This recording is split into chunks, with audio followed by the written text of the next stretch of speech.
గత 2-3 వారాలుగా ఏ Telegram group చూసినా, ఏ వాట్సాప్ గ్రూప్ చూసినా, లేదా ఏ ఫేస్బుక్ గ్రూప్ చూసినా ఒకటే burning topic, electric vehicles burn అవుతున్నాయని చెప్పి. సో అసలు ఎలక్ట్రిక్ వాహనాలు అనేవి, లేకపోతే ఎలక్ట్రిక్ వెహికల్ బ్యాటరీస్ అనేవి ముఖ్యంగా ఎందుకు బర్న్ అవుతున్నాయని తెలుసుకోవడానికి మేమైతే ఒక లిథియం అయాన్ బ్యాటరీ మ్యానుఫ్యాక్చరర్ అలాగే ఎక్స్పర్ట్ అయిన దీపక్ ముదిరాజ్ గారితో అయితే ఉన్నామంటే, ఈరోజు మన వీడియోలో అసలు ప్రతి కస్టమర్కి తెలియాల్సిన విషయాలు ఏంటి, అసలు లిథియం అయాన్ బ్యాటరీస్ ఎందుకు ఫైర్ క్యాచ్ చేస్తున్నాయి, దీనికి కారణాలు ఏంటనేది తెలుసుకుందాం.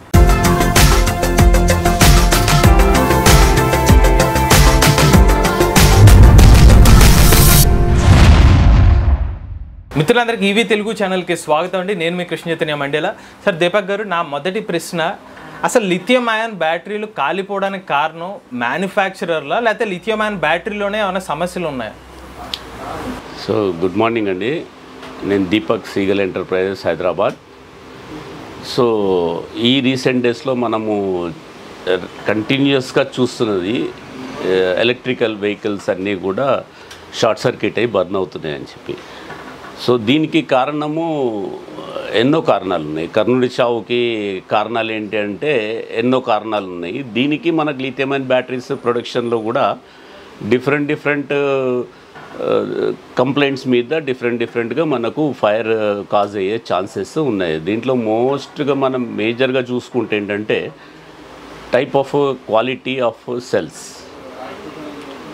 మనం వాడే సెల్స్ క్వాలిటీ ఏంటి, దాని పర్ఫార్మెన్స్ ఎలా ఉంది, ఇవన్నీ మనము బిఫోర్ ప్రొడక్షన్ దాన్ని కరెక్ట్గా ప్రాసెస్ చేసిన తర్వాతే మనము బ్యాటరీ ప్రొడక్షన్ చేయాలి. ఇది first major cause. And second is selection of the battery management system, BMS. So ఈ కాలంలో మనకు బిఎంఎస్ చాలా నంబర్ ఆఫ్ కంపెనీస్ వచ్చేసాయి. ఇంతకుముందు మనం అన్నీ కూడా చైనీస్ నుంచి సోర్స్ చేసేది, ఇప్పుడు కూడా చేస్తున్నారు. ఇండియన్ కంపెనీస్ కూడా కొన్ని ఇప్పుడు డెవలప్ చేస్తున్నాయి ఇండియాలో. సో ఇండియన్ కంపెనీస్ కూడా కొంతమంది ఇప్పుడు మార్కెట్లోకి వచ్చారు, వాళ్ళు కూడా సప్లై చేస్తున్నారు. అది ఒక కారణము బిఎంఎస్ వల్ల. Third is the major cause is detachable batteries అని నేను అనుకుంటున్నాను. నా అనాలిసిస్ లోపల నేను తెలుసుకున్నది ఏంటంటే డిటాచబుల్ బ్యాటరీస్లో మేజర్ కాజెస్ ఇటువంటివి జరుగుతున్నాయని నేను అనుకుంటున్నాను. సో ఈ మూడింటి మీద కూడా మనం అనాలిసిస్ చేద్దాం ఈరోజు. మనం ఎనీ నంబర్ ఆఫ్ టైమ్స్ మనము వెహికల్ని కనెక్ట్ అండ్ డిస్కనెక్ట్ చేస్తూ ఉంటాము, డిటాచబుల్ చేస్తూ ఉంటాము. ఆ చేసినప్పుడల్లా ఎవ్రీ టైం మనం ప్లగ్ ఇన్ చేసినప్పుడు ఇక్కడ పాయింట్స్లో స్పార్కింగ్ వస్తుంది.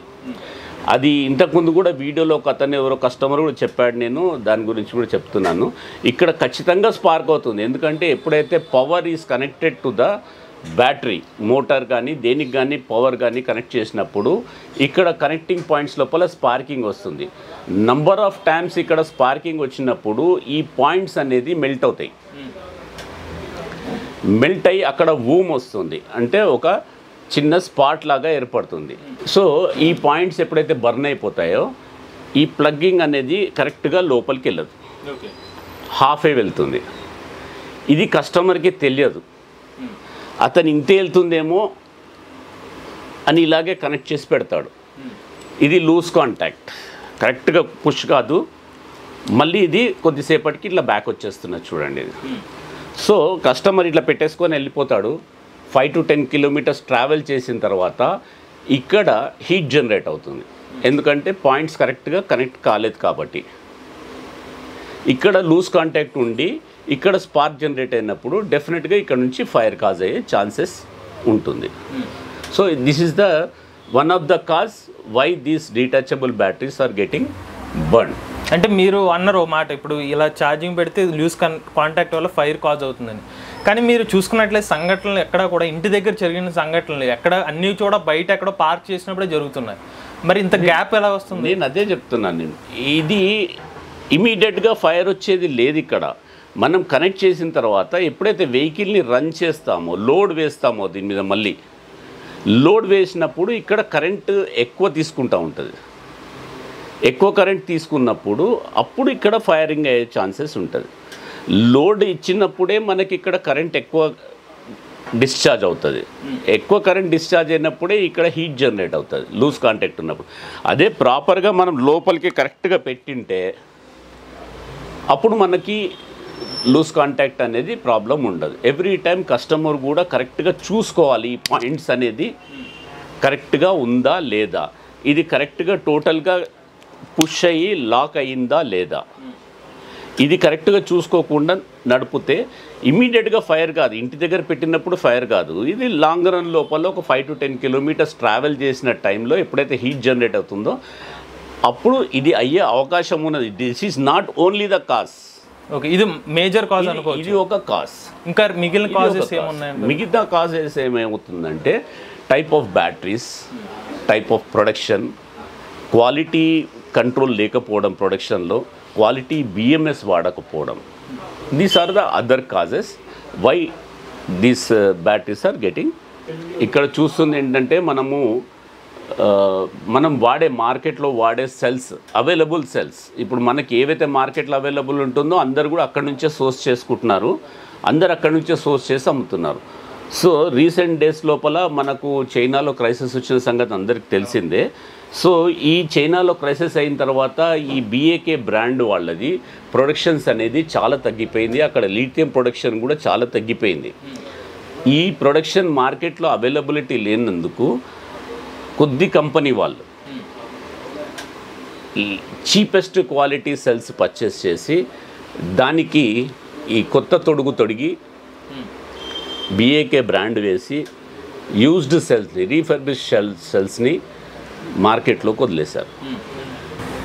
సో దిస్ ఈజ్ ఆల్సో ఇది ఒక one of the cause. Second thing ఏంటంటే ఈరోజు మార్కెట్ లోపల ఎంతమంది అయితే మ్యానుఫ్యాక్చరింగ్ చేస్తూ ఉన్నారో బ్యాటరీస్, ప్రాపర్ ఛానల్ లేకుండా ప్రొడక్షన్ చేస్తున్నారు, ప్రాపర్ ఎక్స్పీరియన్స్ లేకుండా ప్రొడక్షన్ చేస్తున్నారు, ప్రాపర్ మిషనరీ ఎక్విప్మెంట్ లేకుండా కూడా ప్రొడక్షన్ చేస్తున్నారు. ప్రతి ఒక్కరు ఒక spot welding machine and cells, lithium nickel strip ఉంటే వాళ్ళు మ్యానుఫ్యాక్చరర్ అయిపోతున్నారు. సో ఇది ప్రాపర్ ఛానల్ అంటే ప్రతి సెల్ని, ఇప్పుడు ఈ సెల్స్ అయినా కానీ దీన్ని ఒక ప్రాసెస్ చేయాలా. ఫస్ట్ దాన్ని ఏజింగ్ చేసుకోవాలా, సార్టింగ్ చేసుకోవాలా, దెన్ దాన్ని IR టెస్ట్ చేసుకోవాలా. ఇది చేసిన తర్వాత డిఫరెన్షియేట్ చేసి డిఫరెంట్ వోల్టేజెస్, డిఫరెంట్ IRs వీటినన్నిటి సార్ట్ చేసిన తర్వాత వాటితోటి మనము ఏ IR క్వాలిటీ ఉంటుందో, అంటే ఏ IR వాల్యూస్ ఉంటుందో అవన్నీ కలిపి ఒక్క బ్యాటరీ ప్యాక్ తయారు చేయాలి. సో ఇది మన ప్రొడక్షన్ ప్రాసెస్ ఇది. సో అది ఎవరు చేయట్లేదు, కొంతమంది, అందరూ అని అనట్లేదు, ఒక 60-70% కాలిపోవడానికి కారణం ఇది ఒక కారణం, ఇది ఒక మేజర్. ఇంకొకటి చాలా మంది కస్టమర్లు ఏమనుకుంటారంటే మాకు ఛార్జర్ ఇస్తున్నారు కదా కంపెనీ వాళ్ళు, ఆటోమేటిక్గా కట్ ఆఫ్ అయిపోతుంది కదా, మళ్ళీ మేము ఎందుకు 4 గంటల అయిన తర్వాత ఛార్జర్ కట్టాలి అంటున్నారు. ఈ క్వశ్చన్ లాస్ట్ 15 years నుంచి నేను వింటున్న క్వశ్చనే ఇది. ప్రతి ఒక్కరికి, నేను లెడ్ యాసిడ్ బ్యాటరీ 2006 లోపల మేము వెహికల్స్ స్టార్ట్ చేసినప్పటి నుంచి కూడా ఈ ప్రశ్న అందరికీ ఉంది. సో లెడ్ యాసిడ్ బ్యాటరీలో మనకు వచ్చేది 4 బ్యాటరీస్, లిథియం అయాన్లో వచ్చేసి 150, 130, 160. సో డిఫరెంట్ టైప్ ఆఫ్ కెపాసిటీలో మనకు డిఫరెంట్ నెంబర్ ఆఫ్ సెల్స్ వస్తుంది. సో 4 నెంబర్ సెల్స్ లోపల లెడ్ యాసిడ్ బ్యాటరీలో చూసుకుంటే దీంట్లో కూడా ఒక సింగిల్ సెల్ ఫెయిల్ అవుతే కూడా మనకు ఛార్జర్ కట్ ఆఫ్ చేయదు. అది ఛార్జర్ ఫాల్ట్ కాదు, లోపల ఉన్న BMS ఫాల్ట్. బ్యాటరీ లెడ్ యాసిడ్లోకి వస్తే ఎనీ నంబర్ ఆఫ్ ఏదైనా ఒక్క సెల్లో కూడా మనకు డిఫెక్ట్ ఉన్నప్పుడు బ్యాటరీ అండ్ ఛార్జర్ అనేది కట్ ఆఫ్ చేయదు. సో కంటిన్యూస్ ఫ్లో ఇస్తూనే ఉంటుంది. దానివల్లనే మనకు లెడ్ యాసిడ్ బ్యాటరీస్ ఇంతకుముందు మనకు బల్జింగ్ అయ్యేదానికి కారణం అది. సో లిథియం బ్యాటరీస్ వచ్చేసరికి మనం క్వాలిటీ BMS యూస్ చేయకపోతే, లో voltage high voltage cut offs మనం కరెక్ట్గా సెలెక్ట్ చేసి BMS ప్రాపర్గా తీసుకోకపోతే ఇది వన్ ఆఫ్ ద కాజ్. ఇంకొకటి, ఈ మధ్యన చాలామంది ఫైర్ ఇన్సిడెంట్స్ జరిగిన తర్వాత ఈ లిథియం అయాన్ బ్యాటరీలే ముఖ్యంగా NMC కెమిస్ట్రీలే బర్న్ అవుతాయి, లేకపోతే ఫైర్ క్యాచ్ అవుతాయి.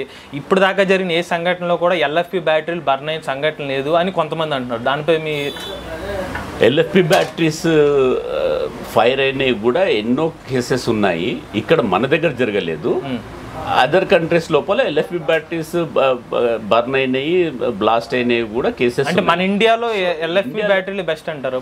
ఇప్పుడు కాలేదు, ఇంతవరకు కాలేదు. కానీ చెప్పలేము మనం ఏం జరుగుతుంది అనేది.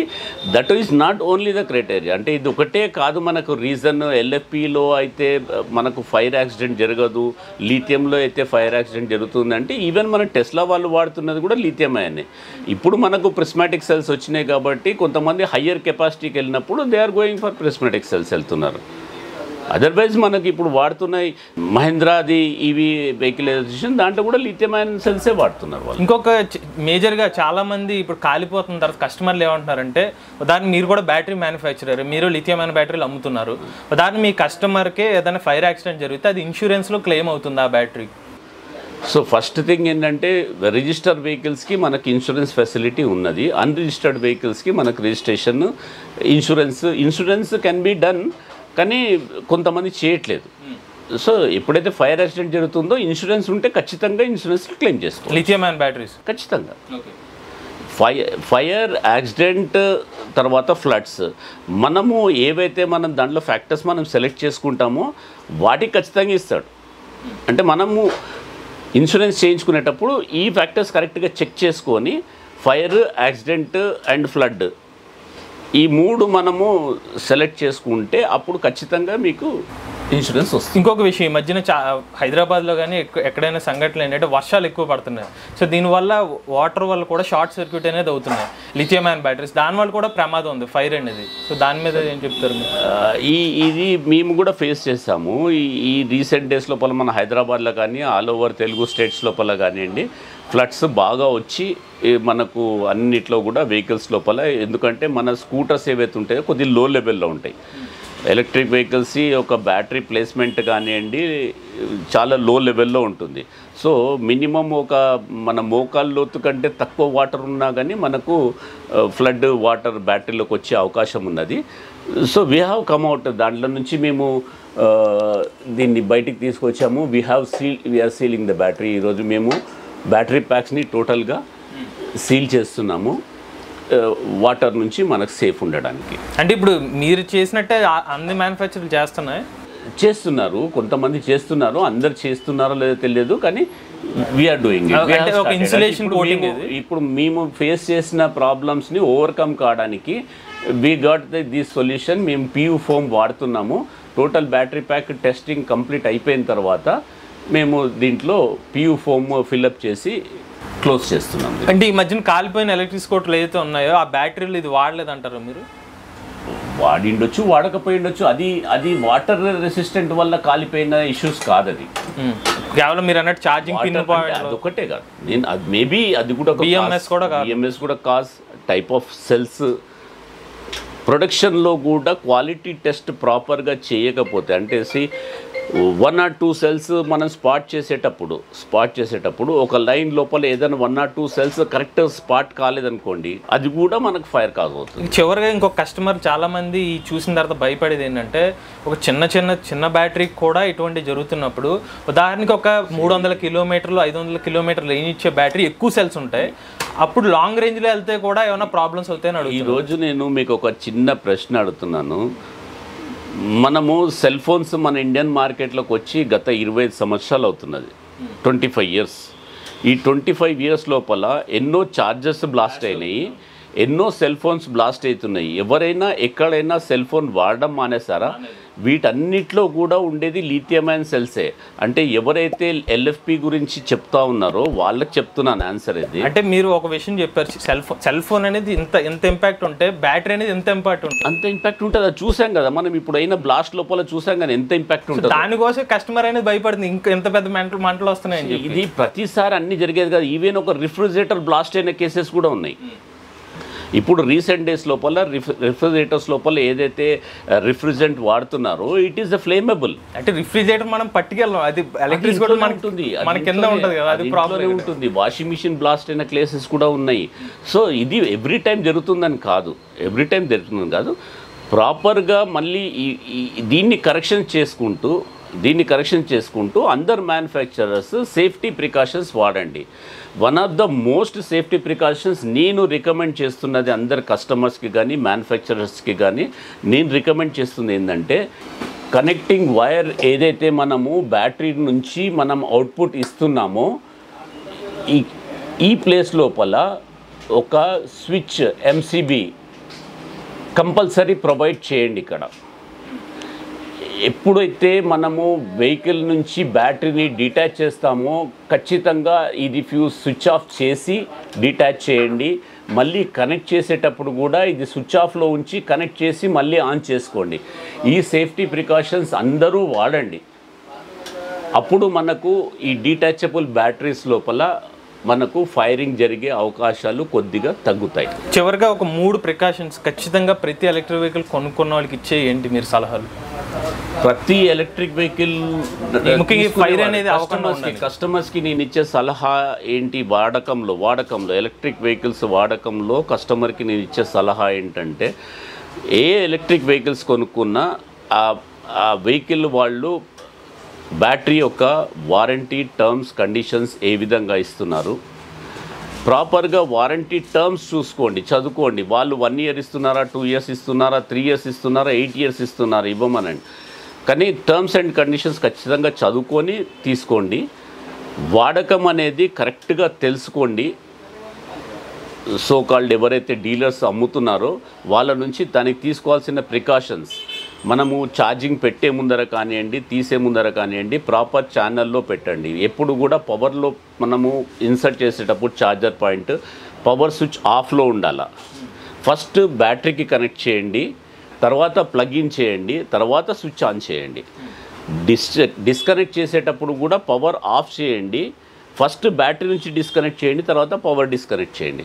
ఇది ఛార్జింగ్ మనం వాడుకునే విధానము. తర్వాత ఛార్జింగ్ కట్ ఆఫ్ అవ్వట్లేదు అన్నది ఒక క్వశ్చన్ వస్తున్నది. ఎప్పుడైతే మనకు కంపెనీ వాళ్ళు 3 to 4 hours లేదంటే 6 hours ఛార్జింగ్ టైం మనకు కట్ ఆఫ్ టైం ఇస్తున్నప్పుడు మీరు ఆ టైం లోపల కట్ ఆఫ్ అవుతుందా లేదా చెక్ చేసుకోండి. అవ్వట్లేకపోతే ఇమీడియట్గా డయాగ్నోస్ చేయించుకోండి బ్యాటరీని. మీరు డిలే చేయొద్దు. బ్యాటరీ మైలేజ్ ఎప్పుడైతే తగ్గుతుందో డెఫినెట్గా మీరు వెళ్ళి ఇమీడియట్గా చేసుకోండి. అంటే వాళ్ళు 60 kilometers మీకు ప్రాపర్గా మైలేజ్ చెప్పినప్పుడు 60 లోపల అట్లీస్ట్ 50 వస్తుందంటే ఓకే. 50 కంటే 25-30 వస్తుంది, అది మీకు సరిపోతుంది అంటే మీరు డిలే చేయకండి. మీరు ఇమీడియట్గా వెళ్ళి బ్యాటరీ చెకప్ చేయించుకోండి. సో చూసారు కదండి, దీపక్ ముదిరాజ్ గారు ఈ బ్యాటరీ మ్యానుఫ్యాక్చరర్. నాకు తెలిసి కస్టమర్లకు ఉన్న డౌట్స్ అయితే క్లారిఫై చేశారని అనుకుంటున్నాను. సో రానున్న రోజుల్లో కూడా మీకు ఎటువంటి డౌట్స్ ఉన్నా కూడా ఒక ఎక్స్పర్ట్ని మీట్ అయ్యి మీకున్న డౌట్స్ని అయితే క్లారిఫై చేయడానికి మేము ప్రయత్నిస్తాం. ఇటువంటి జెన్యూన్ ఇన్ఫర్మేషన్ కోసం ఇవే తెలుగు ఛానల్ని తప్పకుండా సబ్స్క్రైబ్ చేసుకోండి. అలానే ఫాస్ట్ అప్డేట్స్ కోసం మన ఫేస్బుక్ పేజ్ని, వెబ్సైట్ని, అలానే టెలిగ్రామ్ గ్రూప్లో జాయిన్ అవ్వండి. Go green, go electric.